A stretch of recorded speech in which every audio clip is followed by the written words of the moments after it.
অনেকেই বলেন না, নারী কিসে আটকায়? নারী এমন এক পুরুষে আটকায় যে তার সাফল্য দেখে পিছে সবচেয়ে জোরে হাততালি দিবে। যে আপনার অযৌক্তিক কথায়, যে এই অযৌক্তিক প্যান প্যান ভ্যান ভ্যান আমরা সারাদিন পড়ি, আমার কাজের লোক কি করলো, আজকে আম্মু কি বললো, আজকে অমুকে কি বললো, বাচ্চারা কি করলো, সে চুপচাপ শুনে বলবে আমি আছি, তুমি বলতে থাকো আমি শুনছি।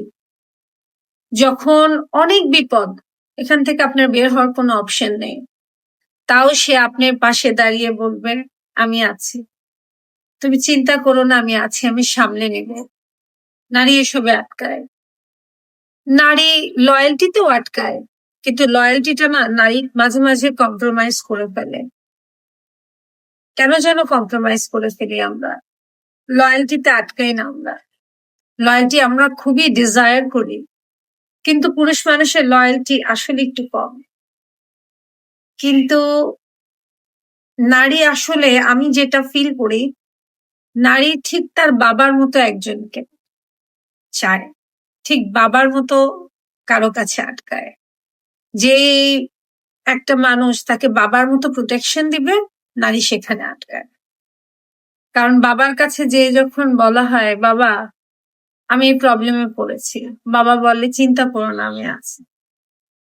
আমার তাই মনে হয় নারী একটা বাবার মতো মানুষের কাছে আটকায়, যে তার বাবার রিপ্লেসমেন্ট হতে পারবে। কিন্তু পুরুষ মানুষের সমস্যা কি জানেন? তারা আপনার বাবা না, আপনার প্রেমিক হতে চায়, আপনার স্বামী হতে চায়, আপনার উপর কর্তৃত্ব খাটাতে চায়, কিন্তু কখনো আপনাকে প্রোটেকশন দিতে চায় না, আপনার আবদার পূরণের জায়গা হতে চায় না। তাই নারী কিসে আটকায়? এমন এক পুরুষ মানুষে যে তাকে তার বাবার মতো নিরাপত্তা দিবে, যে তাকে তার বাবার মতো প্যাম্পার করবে, প্রিন্সেস ট্রিটমেন্ট যেটাকে বলে। কিন্তু আমার তো রানী হয়ে দরকার নাই, আমার রাজার রানী হওয়ার দরকার নাই। আমি একটা রাজকন্যা হয়ে থাকতে চাই, যে রাজার কাছে যে বলবে আমার এটা দরকার, রাজা দিয়ে দিবে। অনেকের জীবনে রানী হওয়া যায়, সবার লাইফে রাজকন্যা হওয়া যায় না। Thank you so much for watching this video.